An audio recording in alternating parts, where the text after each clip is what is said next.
Caída de la concentración de los ingresos, una caída de la participación de los hogares más ricos en el PBI y un aumento de la participación de los pobres. Entonces, estos datos sugieren, con todas las dudas que genera la comparabilidad de estos datos sugieren que hemos venido mejorando en el tiempo. Miramos el censo de 1940, apenas el 43% de los peruanos había ido alguna vez a la escuela y solo 5% había hecho al menos un año de secundaria.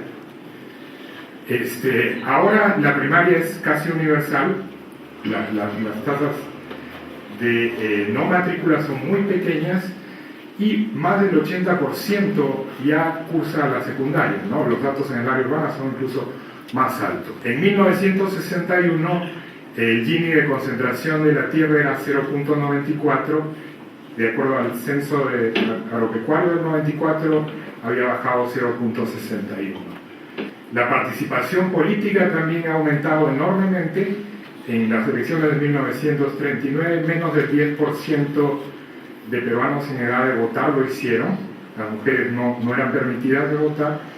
En el año 2000 57% lo hizo. Hay una clara tendencia a la baja en el ingreso, en la concentración del ingreso total de los hogares. La concentración aumenta durante el periodo de crisis entre 1997 y 2001, pero luego cae también en la última expansión económica. ¿Qué factores entonces se asocian al mercado y la demografía? Retornos a la educación estancados.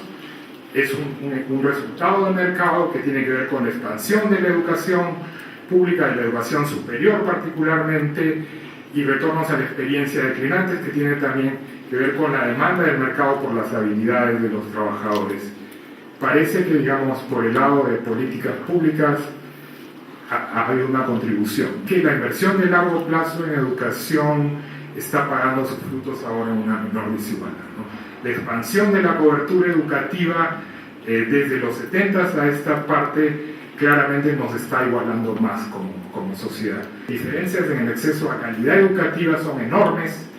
Los pobres tienden a recibir una peor educación que los más ricos, entonces el terreno no está para nada nivelado, pero digamos el énfasis es en mejorar la calidad y particularmente con énfasis en ahí donde los mayores atrasos están, que es en los segmentos más pobres.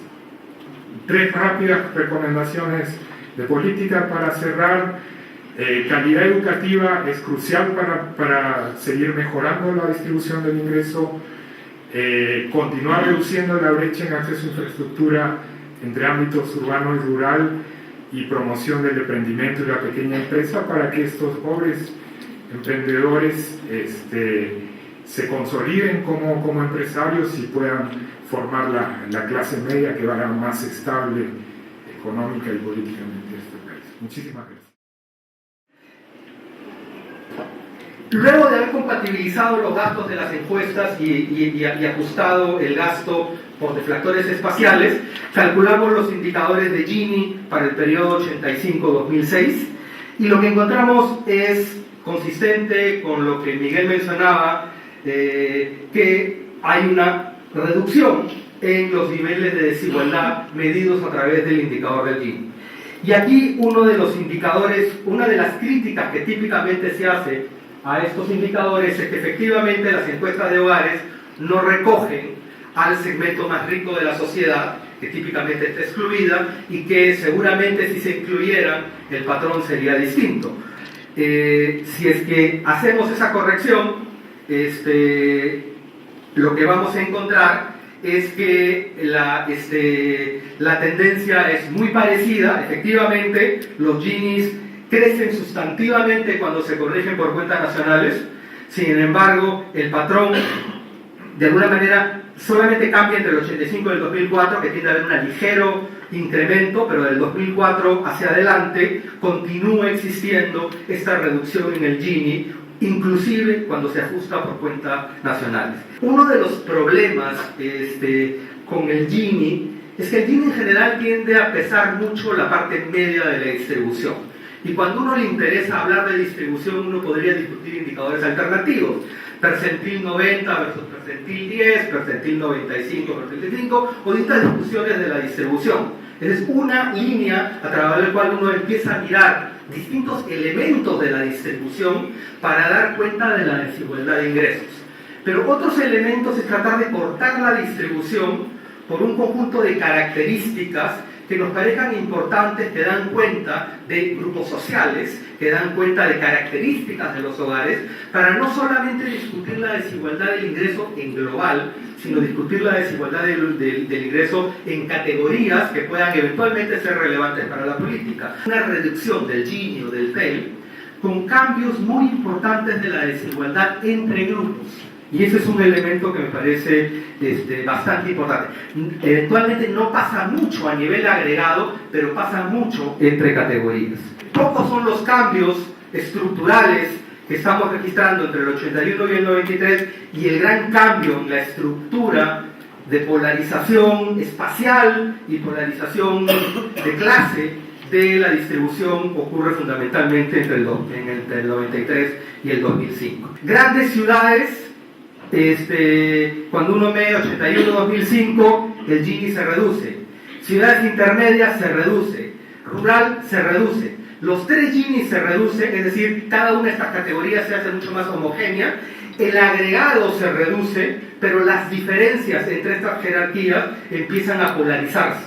Y ese es un elemento que me parece sumamente importante. El gasto per cápita, por ejemplo, entre las distintas categorías de jerarquía urbana y rural se van abriendo, y la proporción de todo el ingreso que termina capturando esos espacios, en algunos casos por cambios en los fenómenos migratorios, en otros casos por incremento de productividad, tiende a capturar elementos del ingreso. Pero creo que hay clarísimos elementos de desigualdad de acceso a servicios más allá de los básicos. Hay mejor acceso a electricidad en la desigualdad, pero cuando uno calcula electricidad todo el día, la desigualdad aumenta. Hay aumento en la cobertura educativa, pero cuando uno mira elementos de calidad ligados a completar primaria a tiempo, por ejemplo, la desigualdad aumenta. Entonces empiezan a aparecer elementos de desigualdad que ya no están en la desigualdad de servicios básicos, sino que están en otros espacios de desigualdad que creo que requieren ser discutidos. Y en esta idea de un país que empieza a polarizarse en otras dimensiones que la dimensión simple del ingreso, se requieren políticas de igualdad de oportunidades. Uno ve que las elasticidades de crecimiento-pobreza son casi 5 veces entre Lima y el resto y la sierra rural. Ese es un elemento central para atacar. La potencialidad del crecimiento para reducir las brechas es limitada en la ausencia de las complementariedades que Máximo mencionaba, y producto de eso, crecientemente estamos teniendo una concentración espacial de la pobreza. Sí, la pobreza en Lima se está reduciendo. A veces conseguimos una cierta reducción pequeña en la pobreza, por ejemplo en la sierra rural, pero el porcentaje de pobres, cuando uno ve dónde se están ubicando, uno lo que empieza a observar es una creciente acumulación y concentración de la pobreza en ciertos espacios. Entonces, esta dinámica de polarización espacial, que es consistente con una reducción del Gini, creo que es un elemento central que tiene que ser atacado por la política pública. Gracias. ¿Qué se puede decir de la sociología o de las ciencias sociales en general sobre esta paradoja planteada por recientes estudios económicos de igual o mayor polarización? Y aquí me estoy basando en el informe sobre desarrollo humano, pero también Javier Escobar ha hablado sobre eso, y la reducción de la desigualdad que ha sido de alguna manera planteada por Miguel, ¿no? En las últimas 3 décadas, desde las ciencias sociales han producido 2 tipos de discursos relacionados a la pregunta sobre el cambio y continuidad en la estructura social peruana, que de alguna manera tienen argumentos sobre esta, digamos, situación paradójica planteada, ¿no? El primero es el que podríamos llamar el discurso del debilitamiento de las clases sociales, un discurso bastante presente, sobre todo a partir de los años 90, y el segundo, un discurso probablemente más, mucho más presente en diferentes estudios sobre la continuidad de la exclusión social, ¿no? En ese sentido, encontramos que las oportunidades relativas entre los grupos extremos, estos de menor movilidad, cambiaban poco, digamos, lo que podríamos también argumentar como polarización, a diferencia de aquellas que se planteaban entre los grupos que se ubicaban en el nivel medio, que terminaban siendo menos desiguales porque experimentaban procesos de movilidad ascendente importantes. Se estaría teniendo un proceso de diferenciación interna en los distritos que había llevado a una proporción importante de ellos a mudarse a distritos llamados tipo B, ¿no? Pero, como dije anteriormente, el fenómeno más importante es el de mudarse a un distrito como el parecido al que vivían. Entonces, no terminan trasladándose a un circuito económico, cultural distinto al de ellos, ¿no? Y en segundo lugar es al de entrar a vivir a distritos fundamentalmente de clase media, ¿no? La otra consecuencia de este análisis de polarización que se reproduce en movilidades intensas en el medio de la estructura podría ser, digamos, a nivel de un análisis del voto político, ¿no? Donde hay lamentablemente menos datos y más bien hay algunas sugerencias de información, ¿no? O sea, la idea es que los grupos que tienen una mayor continuidad intergeneracional, más reproducción, menos movilidad, tendrían más probabilidades de comportarse como clases, por ejemplo, votando de manera significativamente diferente políticamente o consumiendo algunos elementos culturales también de manera claramente diferenciados. Esos grupos, como hemos mencionado, son los grupos que se ubican en los extremos de la estructura, ¿no? Encontramos, digamos, desde las ciencias sociales, digamos, argumentos que nos iban a señalar también que hay diferencias relativas poco cambiantes en la experiencia social de grupos ubicados en los extremos de la estructura social, y más bien mucho cambio, mucha dinámica en los grupos emergentes que lleva a una reconstrucción de las clases medias, como hemos visto por ejemplo, se expresa en los movimientos residenciales de las personas.